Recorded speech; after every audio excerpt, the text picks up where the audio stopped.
Elina. Bonjour Raphaël. Aujourd'hui, nouvelle émission de TV d'Alzon avec deux invités qu'on a l'habitude de voir sur le plateau. Yvan Lachaud, directeur général de l'Institut Emmanuel d'Alzon, et François Dufour, directeur adjoint du lycée. Aujourd'hui, on va beaucoup parler de réussite. Tout d'abord à travers les métiers de la police, dans un second temps à travers les métiers de la justice, et pour finir avec l'apprentissage. La réussite, donc, thème central de cette édition. Qu'est-ce que vous en pensez? C'est cette question qu'on vous a posée dans le micro-trottoir. Pour moi, la réussite, c'est juste être heureux dans la vie, être heureux avec où on en est et comment on fait. Et du coup, ça s'aligne avec nos objectifs. Et pour moi, la réussite, c'est avoir suffisamment d'argent pour pouvoir subvenir à toutes ses envies futures et être stable financièrement et dans la vie. Pour moi, c'est avant tout professionnel. C'est s'épanouir dans un boulot où quand on se lève tous les jours, on puisse être content de ce qu'on fait. Réussir, ça va être heureux dans ce qu'on fait. Pour moi, réussir sa vie, c'est être heureux dans notre vie, dans le quotidien, avec une famille unie. Faire ce qui nous plaît, faire le travail qu'on veut faire, être heureux, oui, pareil. Réussir, ça peut passer par plein de choses, je dirais principalement par l'épanouissement personnel. Après, la réussite, c'est aussi se dire qu'on est heureux. Pour moi, la réussite, c'est ne pas se prendre la tête avec les problèmes de la vie, comme l'argent et tout. Juste faire tout ce qu'on aime, tout ce qui nous plaît tout au long de notre vie. Yvan Lachaud, qu'est-ce que vous pensez de la vision de ces jeunes élèves concernant la réussite? D'abord, moi je suis très heureux parce que j'ai l'impression qu'ils sont dans l'établissement et que certains d'entre eux ont déjà dit que oui, ils réussissaient parce qu'ils allaient faire ce qu'ils voulaient. Moi je pense que l'important pour nous aujourd'hui, c'est d'aider les élèves et les étudiants que vous êtes à réaliser ce que vous voulez faire. C'est ça la réussite. Sans s'imposer beaucoup de choses non plus et sans passer par des obligations non plus. Je crois qu'il y a un équilibre dans la vie entre ce que l'on veut faire, ce qu'il faut faire aussi, et quelqu'un le disait, c'est aussi être heureux dans ce qu'on fait. Voilà. Pour moi, c'est cette conjugaison-là. François Dufour, êtes-vous d'accord avec monsieur Yvan Lachaud? Je suis toujours d'accord avec ce que dit monsieur Lachaud, ça c'est un principe. Non, mais on parle la même langue, entre guillemets. J'ai entendu des jeunes évoquer surtout le fait d'être heureux. Je trouve que cette génération-là, votre génération, elle est très marquée. Vous avez un rapport au travail qui est très différent de notre génération, je pense. En résumé, moi je crois qu'être heureux, ou plutôt réussir, c'est être heureux. Et comme disait l'éminent Balzac, c'est être en accord avec soi-même, être en paix avec soi-même. C'est-à-dire arriver à réaliser dans la vie les valeurs qu'on pense porter. Chacun à différents degrés, chacun sous différents angles, c'est être en paix avec soi-même et arriver dans la vie à incarner à travers son métier, à travers d'autres thèmes. Également, on peut réussir à travers sa vie familiale, la vie associative, les arts, etc. D'être en accord avec les valeurs dont on est convaincu qu'elles sont importantes pour nous et qu'on les possède. Merci beaucoup. Désormais, nous avons sur ce plateau monsieur et madame Mancini de l'association Les Rochers Oasis des Cités. Mais avant de vous poser quelques questions, nous allons regarder ce témoignage. J'ai travaillé à l'hôtel de police de Nîmes pendant 19 ans et je suis retraité de la police nationale depuis bientôt 6 ans. J'avais beaucoup de personnes de ma famille qui étaient dans la police nationale. Donc ça m'a donné effectivement cette fibre policière et le fait aussi, bien évidemment, d'aider les personnes et de protéger les biens et les personnes. Je suis rentré dans la police en 1987. J'ai eu une formation classique, un tronc commun. Et ensuite, à cette période, dans ces années-là, il y avait des formations qui étaient spécifiques police parisienne, spécifiques CRS ou spécifiques police régionale. Donc je suis monté à Paris. Et ensuite je suis arrivé à Nîmes. Pourquoi? Parce que je voulais me rapprocher de la cellule familiale. Et quand j'ai passé mon concours en 1986, il y avait déjà 75% des personnes qui se présentaient avaient le bac et plus. Donc ça veut dire que déjà le recrutement était déjà élevé à cette époque. Donc effectivement, c'est minimum le bac. Ensuite, il y a un tronc commun. Si vous voulez effectivement rentrer comme gardien de la paix, donc c'est minimum le bac. Si vous voulez rentrer comme officier, donc c'est une licence. Et ensuite, maîtrise et doctorat pour ce qui est commissaire. Reste à connaître maintenant l'enquête la plus marquante de sa carrière. C'est une affaire nîmoise. Parce que, comme ce que je vous dis, quand on est chef d'unité en investigation, on travaille sur des enquêtes. Et cette affaire est un peu marquante parce que l'auteur a été identifié grâce à la vidéoprotection. Je vous explique. Dans la nuit, une personne prend une prostituée qui se trouvait sur les boulevards Gambetta, et ensuite, il y a eu des faits qui se sont produits. Et donc, grâce à une des caméras de la ville, j'ai réussi à identifier le véhicule auquel aurait pu correspondre. J'ai identifié le propriétaire qui habitait hors Nîmes, donc dans la région d'Uzès. On est allé l'interpeller, effectivement. Et à l'issue du procès, qui a duré quelques jours, le monsieur a eu 15 ans de réclusion criminelle. Il a fait appel donc, à la cour d'appel d'Avignon, où je suis allé. Et son cas, c'est qu'en fait, il en a pris un peu plus. Il en a pris 2 ans de plus. Bonjour Jocelyn. Bonjour. Tu as étudié le sujet de la police scientifique. Peux-tu nous dire à quel point ils sont présents dans le quotidien ? Ils sont très présents. D'abord, c'est des appels 24 heures sur 24, 7 jours sur 7. Énormément d'interventions aujourd'hui, partout en France, dans les grandes villes françaises, notamment à Nîmes. Mais on s'est aussi intéressé à ce qui se passait dans les quartiers. Et il y a des associations qui aident les gens. Aujourd'hui, on a d'ailleurs l'association Le Rocher Oasis des Cités qui est représentée par les 2 dirigeants de l'association de Nîmes. Ils sont là avec nous. Monsieur et Madame Mitcheni, bonjour. Pouvez-vous nous présenter votre association, s'il vous plaît ? Alors, c'est pas vraiment notre association, c'est une association pour laquelle on est venu donner 4 années de notre vie, voilà, qui s'achève cette année. C'est une association qui a plus de 20 ans, qui est une association qui a commencé à Bondy, voilà, et en fait qui a été la rencontre entre, à l'époque, un jeune qui suivait des études d'éducateur de rue, qui a décidé d'essayer de comprendre ce qui se passait dans des quartiers qui commençaient un petit peu à s'enflammer et qui a croisé la route de 2 laïcs consacrés, voilà, qui appartenaient à une communauté charismatique qu'on appelle la communauté de l'Emmanuel. Et en fait, ces personnes-là avaient décidé, au lieu d'aller faire des missions à l'étranger, d'aller éventuellement faire une mission en étant dans leur propre pays et d'essayer de comprendre pourquoi il y avait autant de disparités, de complications à vivre ensemble en France. Voilà.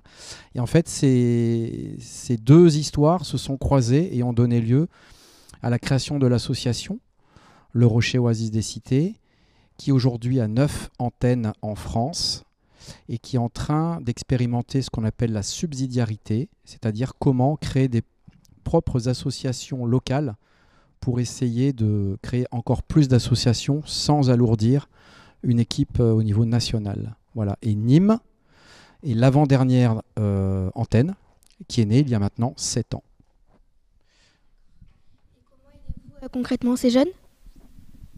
Alors je passe le micro à Saskia. Alors déjà, nous, on est une association, on s'occupe des jeunes et de leurs familles, voilà, parce qu'on pense que c'est vraiment dans ce terrain familial qu'on peut aider les jeunes. Et concrètement, on est éducation populaire, donc on est vraiment tourné vers ces jeunes et vers le développement de leur pouvoir d'agir. C'est-à-dire qu'on ne fait pas pour les jeunes ou à la place des jeunes, on fait avec les jeunes. Voilà. On a en place plusieurs activités. On a de l'accompagnement à la scolarité. Voilà, les jeunes peuvent venir 2 fois par semaine, le soir, pour travailler. Et on ne va pas faire leurs devoirs, on va leur donner des méthodes pour pouvoir mieux travailler. Voilà, l'idée, c'est de les rendre autonomes. On va également avoir ce qu'on appelle des aventuriers ou des aventurières. Là, c'est plutôt sur un modèle de scoutisme laïque. L'idée, c'est de sortir du quartier, d'être entre pairs et de partir à l'aventure. Et donc, c'est sortir complètement de leurs habitudes, de leurs références et d'aller découvrir ce que c'est que de dormir sous tente, voilà, de voyager. Et puis, il y a aussi 2 projets qui me tiennent beaucoup à cœur. Il y a un atelier de théâtre, où là, on a des jeunes qui ont entre 14 et 18 ans. On en a une quinzaine qui en font maintenant depuis 4 ans. Et donc là aussi, pour nous, c'est les aider à grandir, à oser s'exprimer, à prendre la parole en public. Et on a enfin un projet qui s'appelle MAP Réussite, où donc là, l'idée, c'est d'accompagner les jeunes, pareil, de 14 à 20 ans à peu près, pour qu'ils apprennent à mieux se connaître, à connaître leurs valeurs, on a parlé de valeurs tout à l'heure, leurs qualités, à développer une confiance en eux, et puis aussi à apprendre à s'organiser et à être motivés dans leurs projets. Merci beaucoup d'avoir répondu à nos questions. Désormais, nous allons aborder les métiers de la justice et la réforme du bac avec le travail de Eliska et Marine. Donc aujourd'hui, les élèves ils connaissent la réforme du nouveau bac qui change les filières en des spécialités. Donc il existe une multitude de parcours pour un même métier. Nous avons questionné Madame Rosga, professeure de géopolitique, sur cette réforme. Les changements, tout le monde les connaît. On sait que à la fin de la seconde, donc, il faut choisir 3 spécialités. Et puis ensuite, à la fin de la première, 2 spécialités. Voilà. Les spécialités sont intéressantes. Les programmes sont réfléchis. Si, par contre, voilà, quand on discute avec l'équipe pédagogique, on se dit que peut-être que cette réforme n'est pas si aboutie que ça et qu'il faudrait peut-être envisager de ne pas abandonner la spé en première, c'est-à-dire garder 3 spé en première et 3 spé en terminale. Avec toutes les conséquences, parce qu'effectivement, il faudrait trouver des solutions pour eh bien, l'emploi du temps. C'est sûr qu'au niveau des heures, ça changerait beaucoup de choses. Mais ça pose quand même pas mal de problèmes, notamment pour les élèves qui veulent véritablement eh bien, s'engager dans des filières, par exemple, scientifiques, médecine. C'est toujours le dilemme. Est-ce qu'il faut que j'abandonne mathématiques, SVT ou physique à la fin de la première? C'est un vrai problème. Les effets de cette réforme, nous avons choisi de le faire avec les carrières juridiques qui sont aujourd'hui très prisées par les jeunes. Et pour cela, Maître Bessade a répondu à notre invitation. Bonjour. Bonjour et merci pour cette invitation. Donc Maître, vous êtes avocat depuis 19 ans maintenant et vous êtes aujourd'hui au barreau de Nîmes. Alors première question, pourquoi avoir choisi ce métier? J'ai toujours eu envie de défendre, de déléguer de classe quand j'étais à votre place à cette carrière d'avocat. C'est en moi.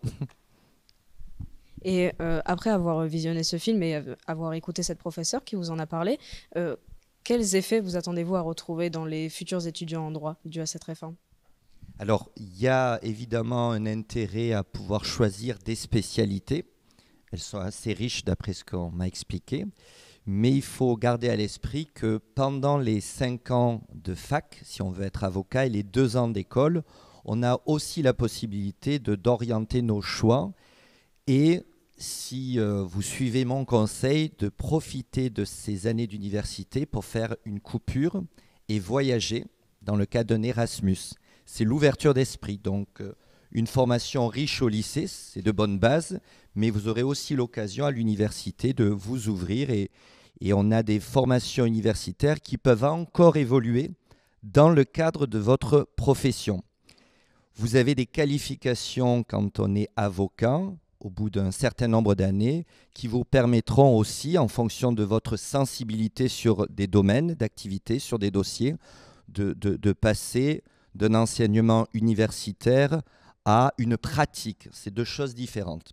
Dans tous les cas, travaillez, mais profitez également d'expériences, y compris associatives, pour vous enrichir. Quand je prends des élèves en stage, je regarde toujours à côté de leur scolarité s'ils se sont investis.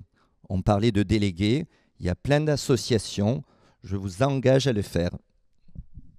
Par rapport à ce que vous venez de dire, est-ce que vous pourriez définir un parcours idéal pour devenir aujourd'hui avocat? Alors, il n'y a pas un parcours idéal. Je pense vraiment que ça dépend de chacun. Il faut se sentir bien.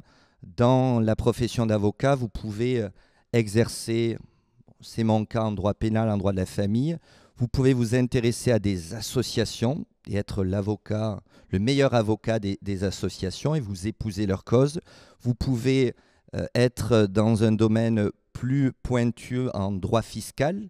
Là, les chiffres peuvent avoir leur importance et tout ça me permet de vous dire que si vous choisissez des spécialités au niveau du lycée, les maths avec du droit, ça peut avoir du sens si vous voulez vous tourner vers le monde de l'entreprise et justement le droit des affaires et la fiscalité. Merci beaucoup. Merci à vous. Merci beaucoup. C'est très intéressant ce que vous venez d'évoquer. Elsa, suite à ce petit témoignage, il a été abordé le sujet par exemple des Erasmus, etc. Qu'est-ce que vous en pensez ? Je vais me permettre de rebondir sur ce que vous avez dit. En effet, alors déjà, premièrement, pour les Erasmus, moi je suis étudiante, donc je suis étudiante en première année. Je suis en bi-licence sciences politiques économie et en effet, on commence déjà à se poser la question si un jour ou l'autre on va partir en Erasmus, notamment sur nos années de licence, donc sur nos 3 premières années. En effet, c'est possible de les faire sur master, mais il nous est conseillé de faire notre première expérience quand même en licence pour que ça nous, sur le dossier ça pèse son poids et que ça nous permette ensuite d'avoir des masters, alors j'ai pas envie de dire de qualité, mais des masters qui nous attireront plus que d'autres. En effet, Erasmus, moi avec ma bi-licence, on me l'impose pas, mais on me dit de le faire de préférence en 3e année, donc en L3, parce que c'est une année un petit peu plus tranquille, disons-nous, puisque la première et la deuxième sont assez sportives. Moi, pour ma part, je commence déjà à créer mon projet parce que la bi-licence fait que je suis obligée de trouver des formations qui couvrent la science politique et également l'économie. Donc à l'étranger, il n'y a pas forcément l'équivalent des bi-licences. Donc du coup, voilà, il me faut trouver des facultés qui puissent me prendre à l'étranger. Là, actuellement, je suis un petit peu en train de chercher, et c'est l'Irlande qui me fait bien envie. En effet, moi, je veux plutôt un pays anglophone parce que je me dirigerai plutôt vers un Erasmus en anglais plutôt qu'en espagnol ou en allemand. Donc voilà, oui, les Erasmus, nous, on nous dit vraiment d'y aller parce que ça nous fait déjà, premièrement, ça nous agrandit notre anglais, donc la connaissance, etc. Mais en plus de ça, c'est une clé véritable pour ensuite poursuivre nos études. Aussi, je voulais rebondir sur ce que vous avez dit, les mathématiques. Pour le métier de l'avocature ou quand on veut aller dans des métiers comme la fiscalité, etc. Enfin, avocat pour faire de la fiscalité. En effet, moi, pendant mon lycée, je me suis dit, bon, les maths, pas très envie, mais ma mère m'a dit, non, Elsa, tu gardes les maths, s'il te plaît, ça peut toujours te servir. Et en effet, aujourd'hui, je suis bien contente d'avoir gardé les mathématiques, puisque j'ai fini par atterrir en économie, et je me dis que sans les maths, sans tout ce que j'ai travaillé au lycée, ça n'aurait pas été possible. Et puis même, les mathématiques, ça garde un certain raisonnement. Souvent, j'ai envie de dire, mon cerveau, il va pas assez vite. Et en fait, ceux qui ont gardé les mathématiques, ils ont une pratique, ils ont un esprit qui va beaucoup plus vite que parfois quand on n'utilise pas ça. Donc franchement, les mathématiques, pour moi, c'est important et gardez-les, même si vous partez dans des filières qui sont un petit peu plus littéraires, ça vous servira toujours. Merci beaucoup Elsa, merci beaucoup Monsieur Besson. Une autre façon de réussir, c'est l'apprentissage. Nous l'avons vu à travers le travail de notre équipe. Bonjour Charline, bonjour Colline. Bonjour. Vous avez étudié le sujet de l'apprentissage. En quoi permet-il l'acquisition de connaissances pratiques ? Des études beaucoup plus courtes, mieux adaptées au monde professionnel, suivies par un nombre plus important d'élèves, l'apprentissage séduit. Nous avons interrogé une élève en préparatoire de pharmacie. Le but de l'apprentissage, c'est de former des jeunes dès le plus jeune âge, que ce soit si on sort du bac ou même après, parce que c'est ça qui est bien avec l'apprentissage. Mais on est directement dans le métier et on apprend sur le terrain et avec quelques jours de cours. Pour moi, le bac à privilégier, ce serait ST2S, car il est vraiment très très complet. Il y a déjà toutes les bases de biochimie et de biocellulaire, ainsi de suite. C'est vrai que si on sort d'un bac général mais sans spécialité scientifique, c'est pas infaisable, mais il va falloir vraiment travailler. L'alternance m'a été proposée dès que j'ai postulé pour le DUST. J'adore le monde de la médecine en général. J'aimerais pouvoir pousser après et cette formation propose de très très bonnes bases, vraiment. C'est-à-dire qu'on pourrait même la prendre, c'est pas vraiment comme ça, mais comme une mini préparation quand même. On découvre les coulisses de la pharmacie et c'est vraiment très très très intéressant, très enrichissant. C'est un tout autre aspect relation patient, vu qu'on n'est pas en milieu hospitalier, on est vraiment dans une officine. Tout est différent et c'est aussi une très bonne approche du monde médical. Bonjour Virginie Côte. Bonjour. Qui sont les personnes en apprentissage? Qui sont le public, tu veux dire? Des personnes qui viennent à l'apprentissage? Oui. Oui. Alors, juste en introduction, je voulais juste te dire quelque chose. Votre émission a pour titre ou pour thème la réussite. Donc, je suis ravie de voir que des jeunes chroniqueurs de votre âge associent l'apprentissage à la réussite, parce que ça n'a pas toujours été le cas. Il y a eu un déficit d'image assez important sur l'apprentissage. Tout ça est en train de changer et c'est heureux, puisqu'effectivement, l'apprentissage aujourd'hui, c'est vraiment une voie d'excellence. Le public des jeunes qui veulent candidater en apprentissage, il est très divers. On a d'abord un public qui est entre 16 et 29 ans, ça c'est la loi, même si on peut avoir quelques dérogations avant ou après. Globalement, c'est des gens qui ont envie d'alterner des périodes d'apprentissage en cours et en entreprise. C'est important de dire période d'apprentissage parce que ce n'est pas des salariés qui vont faire une semaine à l'école et une semaine en entreprise, être un salarié à part entière. Quand ils vont en entreprise, ils sont là pour apprendre. Donc c'est des jeunes qui souvent ont pour envie de mettre un pied assez tôt dans la vie active. Et puis je crois qu'il ne faut pas négliger aussi une dimension, c'est que pour certains, c'est un moyen de financer des études. Voilà. Aujourd'hui, c'est vrai que l'enseignement supérieur, c'est pas toujours facile financièrement pour tout le monde. Donc c'est un moyen de financer des études. Et puis pour une autre partie du public, c'est juste un moyen de continuer des études parce que sans l'apprentissage, ils auraient arrêté. Niveau bac plus 2. Et parce que l'apprentissage aujourd'hui va jusqu'au master, jusqu'au bac plus 2, ces jeunes-là peuvent candidater. Et vers quelles activités se tournent-ils après ?